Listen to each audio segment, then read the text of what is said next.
Hello, everyone. My name is Jeff, and this is our 4-episode test review of Call of the Night. With me, as always, is Kobe, aka Jacoby. I flipped that. You did, Jacoby, aka Kobe. Wow, this is the new us. So we're changing up the intro a little bit. And also here is Tori. Hi, everybody. I just want to say I got tricked into doing this podcast because I was promised that we would be watching an anime that is very similar to Twilight, and I don't think that was very accurate. That's how it was sold to me too. For the person who chose this anime for us to watch, it was said it's like, yeah, it's going to be like Twilight, but with the guy as the person and a vampire. And I'm very curious, Jeff, as the one who suggested this, how was this like Twilight? Okay, well, when you think human-vampire relationship, your brain goes to Twilight, does it not? And that's so not, you're that's just saying it's broad. So any sort of vampire-human relationship is this one. Yeah, that's literally it. And I mean, you're notoriously a huge Twilight fan. So... I am. I came on today to be the resident Twilight expert, and I think my knowledge is being not utilized at all. I mean, I think it'll be interesting to draw comparisons, differences. But, I mean, like, they're very different. So find the connections, dig deep into but the connections. Minutia. Okay, I can tell you the connections right now. Okay. So Nana whatever, girl vampire and human boy. I'll probably just be calling them that. Yeah. Vampire girl thinks a human boy's, this guy's blood in particular is very delicious, and that's similar in Twilight. The same Twilight. Very true. Edward really is attracted to check the box blood. Okay. Other one. Okay, the human in the relationship wants to be a vampire, but there's like stipulations as to like how to be a vampire, but they're very different, obviously, in this one than in Twilight. And then it's like, and then of course there's a relationship aspect of it. I mean, this one is there's more a love like triangle. There's a love triangle. This one, they're more building up to the relationship still. In Twilight, of course, it's just like, ooh, instant horniness, you know. But this one, it's more like that, you know. It's we all know what's going to happen at the end of this anime, but at least it's kind of like, you know, a plot point. That's different. Would this anime be better if the third girl, the one his classmate, wasn't a human, but if she was another creature werewolf of some sort? If she was a werewolf, yeah, would it be better if she was a werewolf? Yeah, it would have been way better. And I'm, you know, well, I mean, maybe I'm getting a little too ahead of myself. So I guess let's just get that out of the way, right? Yeah. As I was gonna say, like, does this pass the 4-episode test? Tori, I'll start with you. Wait, is that how we do this? Like, we just immediately answer the question? Yeah, and then we talk about it. No, fuck it. Okay. So let me just clarify. The 4-episode test is after 4 episodes if I want to continue to watch this anime. That's it. Basically, yeah. Okay. The answer is no. Okay. Ooh. All right. You can elaborate if you want, or you can just end right there. I mean, I think we'll go over it, right? Like, Kobe, does it pass for you? Does it pass for you? Nah, it does not pass the 4 episode. I will not be watching more after these 4 episodes.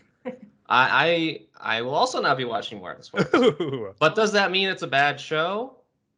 I don't think so. It started to pick up. Like, I think the first episode was good. I think the second and third episode kind of dragged a bit, and then by the time they at least introduced enough interesting elements of like how this plot is going to go, like with the new love interest and how she's kind of trying to bring him back to being, you know, like in school and everything, and that representing a different side. So it's not just them. I think is added an element to it where, like, maybe if we were forced to watch 6 episodes of it, maybe I'd love it. But I'm sorry, the 4th episode just didn't like hook me enough. But I still see that there's enough kind of good stuff in there where I can see where people would like this. See, I'm kind of the opposite. The whole time watching this show, I thought it was just all over the place in terms of like the characters, the way they're acting, like the progression of these plots. It just doesn't feel right to me. Everyone feels so weird, and like they all act very weird, which is, it's fine. I think it's cool that they're representing people to act differently than the norm, but for me it just didn't feel like I should continue to watch this because I don't enjoy watching these characters and what's going on. I mean, them acting weird is just them being anime. Oh. That's. Go ahead, Kobe. I was just saying, I like the one element I like, because usually these are weird characters. Like, I think in anime you have a lot of weird characters all the time, but they at least tried to go out of their way to explain why he's weird. And like especially the main character in particular, it's like he's weird because he literally does not know how to feel. Like, he doesn't know these emotions. So like all these anime that have these characters going through kind of similar sort of situations, like, do I love this person, do I love them or not, like that's usually very base level. But this one has a deeper level of just like, I've never loved before and I'm not sure that I can. And him trying to grow towards that, so which makes the season long arc of him like, do I actually love this vampire or do I love this other girl who's being nice to me? It's like kind of interesting, at least to me. Yeah, I mean, why do you want to watch normal people?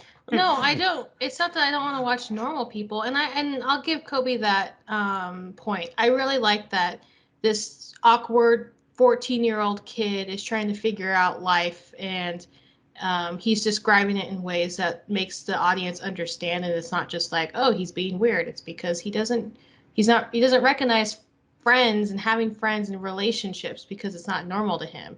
Yeah. And I think that would be a good thing for him to develop throughout this show. But it's not just him. It's just all the characters, all of them combined. Like it's just like the vampire. Yeah, the vampire is weird. There's three characters. The vampire, yeah. I mean, yeah, the vampire is weird. Nazuma. Do you guys weird. Like that she makes a lot of sex jokes, but also gets really embarrassed over love talk? Yeah, I mean, I thought that was interesting. That's kind of like, because they're kind of opposite in that way, where it's like, Ko, he's very straightforward about like love and romance, but when Nanake talks about like lewd stuff, he gets all embarrassed, and that's the opposite for her, right? Yeah. So I think that's cool. I mean, they very much represent like the two sides of a relationship, like the more sexual side and like the emotional side, Mm-hmm. So I think that is interesting. And yeah. I think I like the dynamic, but I just keep thinking he's a 14-year-old kid with this who knows how old vampire who's talking about all this sexual and yet stuff. You like Twilight. It's the same idea. It's the same idea. It would be different if Edward was making all these sexual jokes to Bella. I would be uncomfortable with that. I mean, it's the same, but it's the same like pathway though. It's the same result. It's like relationships. It's the same people, but it's different methods, and I don't like this method. I don't know. I think you got some double standards going on here. I will say the element that I don't like about the show, which is twofold. Like, one, I think the background animations are beautiful. I love the color palette of the show and the way it's designed. But my issue with the show, and it kind of ties in with the theme of the show, is like, it's so empty. Like, we talk about like all these characters being weird. It's like it's three characters. Like, so far. They're the only one, and the drunk three people. characters, and then the three drunk dudes. Yeah, and those are the only the people in city, Japan ever. And that's like my overall. Like, I get it. Like, on one level where it's like them trying to show how isolated he is, right, away from everybody, and like how lonely these two people are. But then on the flip side of that, like you're showing how this character can't interact well with people, with like why he wants to leave school, why he wants to like ditch his family and wants to be a vampire. But we don't see any of those interactions to like really get why he wants to do that. Like, it just kind of seems like he's just like, I so want to be a vampire and escape my life, but we haven't seen that life to really like be on his side. Just like, yeah, maybe you should be a vampire there. Yeah, like, I completely agree. That is the weird thing, because like Code, he doesn't seem that awkward to me. Like, he seems like actually very outgoing and confident, and like he'll just like do weird shit, but not in a way that's like cringy. It's just like he's like very, he seems confident. Like, he'll just do random shit. And I mean, just talking to a stranger, even just going up to those three random dudes and copying what she did with like the high five thing, Yeah, it was a little embarrassing, but I mean, it's like, that's not the behavior of someone who is really shut in and like cut off from everyone. Yeah. And his introduction is actually kind of like wasn't he in like the shot of him in class was him, wasn't he just like laughing with friends or something, like I other think people? so, right? And then the girl in the background was like crushing on him, and it's like this Yeah. dude is not. It's the kind of guy that would be like, oh, my life is so shitty. I gotta. It's super hard. It's super hilarious that like one girl asks him out and he's like, nah. And then like he's like, oh no, I'm broken. Like I can't. I'm throwing away my whole life. Like I want to be a vampire forever. Like it's kind of angsty. It's funny as a 14-year-old. Yeah. But that's what all anime 14-year-olds are like. Usually, they're not technically. They're kind of dumb, right? Yeah, they're dumb, but they're also like it's like we're not watching 14-year-olds. It seems like we're watching like very late 18, 19-year-olds in most animes, right? It just seems like that's like they say they're 14, but they're all acting much older. Yeah, like a mid-20s-year-old idea of what they thought it was like at 14, maybe. Yeah. For an interesting anime. It would have been really cool to see these characters at 18 or 19 or 20 because it would make more sense that they're not acting normal or they're not having you see people in relationships. Yeah, like they've lived a little bit. Yeah, they've lived a little to actually bit. reflect and be like, oh, I'm not normal. But yeah, that would be cool. I understand most animes have to be set in high school type thing, but like I think this would be very interesting if this was like a 20-year-old guy, like in his mid-20s, who hasn't lived his life. Like in like anything he has, like, and it's just like, oh, and now he's both trying to connect with his humanity and then or be a vampire. Ah, man, we're writing a better anime than Call. Man, we're just so good at this. We're so good at this. We so understand the minutia. But yeah, I agree with all of your guys' points. Yeah. That it's just, I mean, it is a little bit different because we see him mostly at night, and that's where he seems to be most comfortable. Yeah. Yeah, that's a good point. But it's still like you need. I feel like there needs to be more showing of what he's like in the daytime, other than rejecting a girl. I mean, rejecting a girl, that's not like that's Chad behavior, dude. Like this dude is not a shut-in need or whatever. He's like girls are coming after him. Like this is the kind of guy that should be happy, I guess. That's true. A girl doesn't just send a love note to a guy that is totally like fucking weirdo. Yeah. Like, he seems like weirdo in the class. Seems pretty normal. Yeah, he had friend. It was weird because he said, "Oh, I've never had a friend before." But again, I thought I saw him having a good time with a couple of the classmates and like that very. They weren't true friends though. Those guys were. They weren't real friends. I guess real friends. Acquaintances. I think his problem is that his problem is that he has no friends, or he thinks he doesn't have any friends. But why is his solution not to just try to make friends? Fuck it. I'm gonna become vampires offering him a life to be like, hey, you want to be a vampire? It's pretty cool, I guess. Can she go out in the daytime? I was confused on this. Every vampire rules? Lore, what exactly happened? Like, it's interesting that it's interesting that they kind of created this new lore in terms of just like if you're bit by a vampire and you're in love with that vampire, and I just thought of something. That means she was in love before, wasn't she? Because when she was turned into a vampire, she had to love the person who bit him, right? Yeah. Yeah. I just thought of that. Maybe she got burned, and that's why she's shut off. Unless she was born a vampire. Oh my god! I don't understand the vampire. Additional. No, that's a good insight there, Kobe. Yeah. That could be a cool little twist later on in the story, which we spoiled for everyone. Ha! Ooh, we didn't have to watch because we figured it out. Yeah, and plus also he becomes a vampire at the end. Spoiler alert.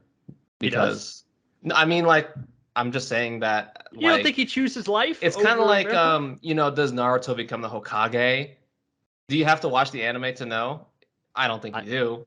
I guess not. But I think he wouldn't choose it. I think the point of the story is that how he connects. I don't think he'll be a vampire at the end. Really? Wow. Yeah. Okay, we're towards that would be the lame, tiebreaker. Dude. That'd be hella lame. Okay, I guess the bigger question to ask is, do you think he'll ever learn how to love? Because that's ultimately the way to because be a that's vampire. because that's the point of the show. That he'll love, but who will he love? The human or her? Yeah. The vampire, because there's gonna be there's gonna be an arc where he's a vampire and he's gonna learn vampire things. It's like you don't just dangle that in front of the audience. And I feel like anime does not follow through on that. Like I don't think they'll ever. I think they're gonna draw this out forever in terms of him being a human. Well, yes, they'll draw that out forever as him being human.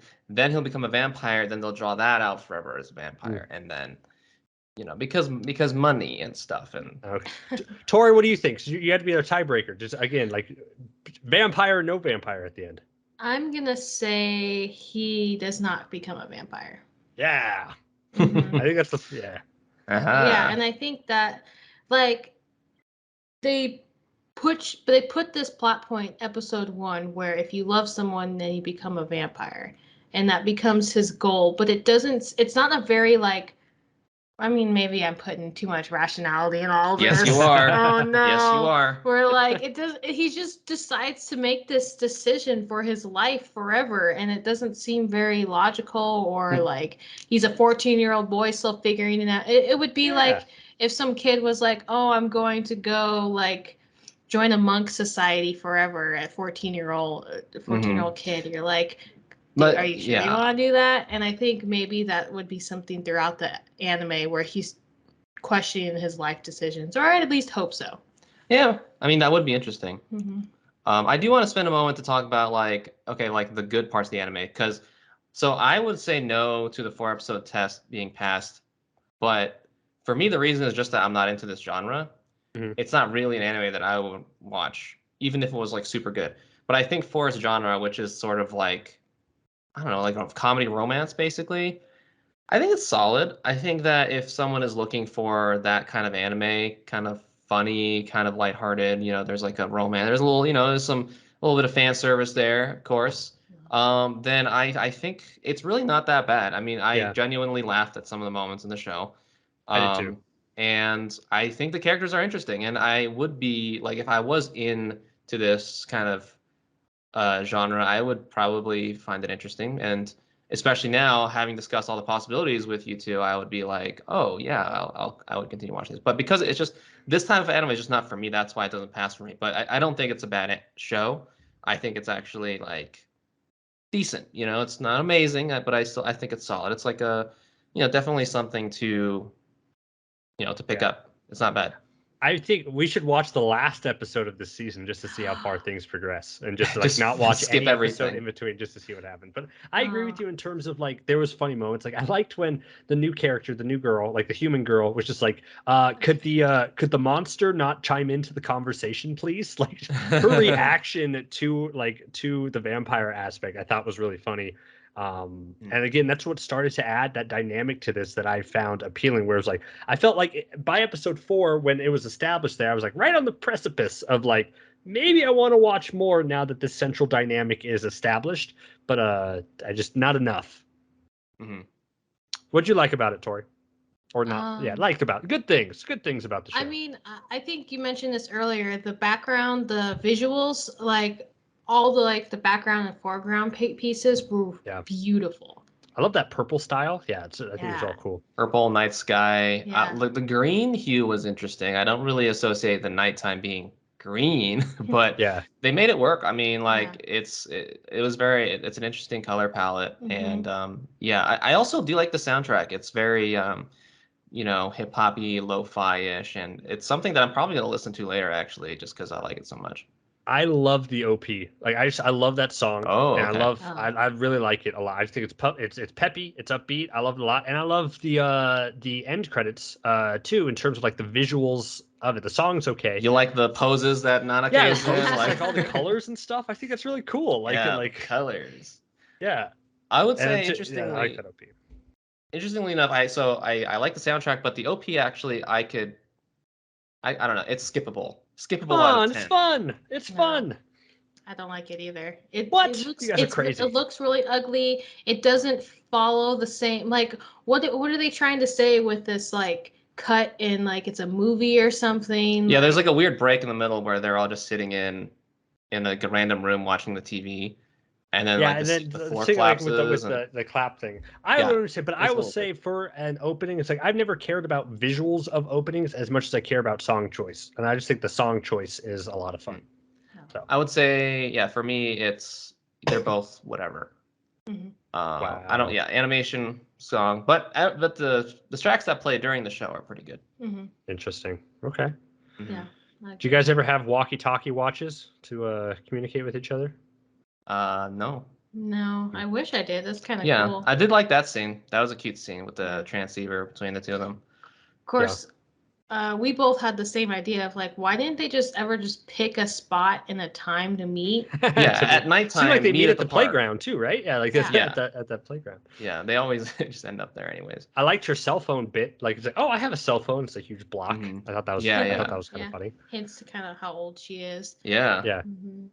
And I kind of like the story where he talked about how he bought this transmitter and had no friends, so he left it out for somebody to try to make friends, but then he got too nervous to ever use it. Mm-hmm. It is a good story. That definitely. See, I think we just need more moments of that, of like explaining like what he was like in the daytime at school and stuff. Because really, I guess it just seems like he's like an anxious kid, but even though he's anxious, he's still kind of able to make connections. He just doesn't realize it. Mm-hmm. It is kind of introspective. It's like because he asks like, what does it mean to be a friend? What does it mean to be in love? It's basically a young man's discovery into relationships, you know, exploration of that, the deep dive between the 14-year-old psyche and the vampire girl from the 80s. It is, and I don't like that. Like, I like my romances like Love is War, which I'm working my way through still, in terms of just like, I love that. I think that the comedic situations of that is hilarious. Like this one, I don't care about, like, I really ultimately at the end of the day don't care if he becomes a vampire or if he stays a human, because like both of those relationships aren't interesting. Whereas in Love is War, I want that central relationship so bad, right? Yeah. like to work out. So I don't know. Yeah, I wish the relationship was a little stronger. Yeah, I agree with that. It doesn't feel like either way there's a good relationship with either of these outcomes or either of these characters. And I think Nazuma is just I don't know, just a freak pedophile preying on this 14-year-old kid. Yeah, but his blood's delicious. Yeah, and like they sleep in the same bed together, and like I don't know, it's so weird, their dynamic, and I can't make sense of it. I can't support it. I guess I can't support. And I guess it's like, again, I like what the show is striving for in terms of like, it's kind of funny that they're creating like a, oh, are you with other women or type thing, like type of scenario, along with like, oh, you biting other people? Like I thought I was the only one you were biting. Like what's happening here? Like, am I jealous because of that? Like, I think I like how they're making vampire storylines around other like meaning for something else, in terms of like cheating and like relationships, and like let's all three share a bed together and like see what happens. Like, you know, like I think that's all kind of funny.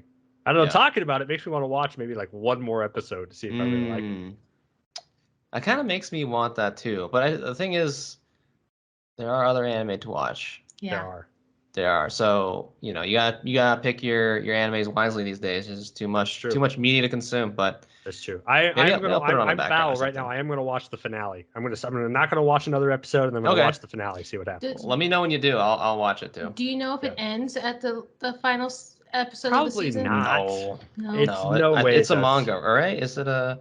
I was getting, also I was getting like webtoon vibes or something. Like it didn't seem like a traditional manga. I don't know actually, but this is the anime. I'm on my anime list right now. Whatever. We could talk about this later. Yeah. Anyways, so a no from all of us in terms of passing the 4-episode test, and yeah, I guess have we said all we wanted to say? I was thinking, because you said that you wouldn't watch this because this is not your type of anime, but I feel like we watch a lot of like rom-com animes, and I think that is your genre. So I think you're hiding the real truth of why you don't want to continue to watch this. Ooh. You hate vampires, don't you, Jeff? I'm racist against vampires. I don't know what you're talking about. What other rom-coms are there? Love is War is like the only other one I can think of. Yeah, or like that's one. That's like the dynamic in like every anime, right? Romance, hidden romance. No. With a comedy thrown in there. I like romance animes in terms of like, as long as the story is good, and also as long it's either got to be funny enough where it's like I don't mind them stretching it out over multiple seasons like Love is War, or it's got to be like I got to be so invested in the relationship. Like I watched one, the Bunny Girl Senpai anime is so good. It's so good. Watch that one. Like if you want like an actual one with like the relationship you care for, watch that one. And I need that in my romance animes. Something to root You need for. some bunny girl senpais. I have bunny girls over vampires, I guess. Okay. Well, everyone, thanks for watching. Thanks for discussing. Yeah. It's been a good one. I guess we'll catch you in the next 4-episode test. Do we recommend this to people? Is that part of the 4-episode test? I think people can make their own decision after listening to this at the end of it. Yeah, after they probably, I imagine someone out there didn't watch this at all, but we're such big Nerdblaze fans. We're gonna watch this and going to be like, yeah, you know what? I think I am going to check that out now. Yeah, as or opposed not. to them have already seen the episodes and be like, what do people Yeah. have to say about it? All right. Well, if you decide to watch it after our lovely 4-episode review, please let us know what you think and if you agree or not. Perfect. All right. Cool. All right. Peace out. Bye.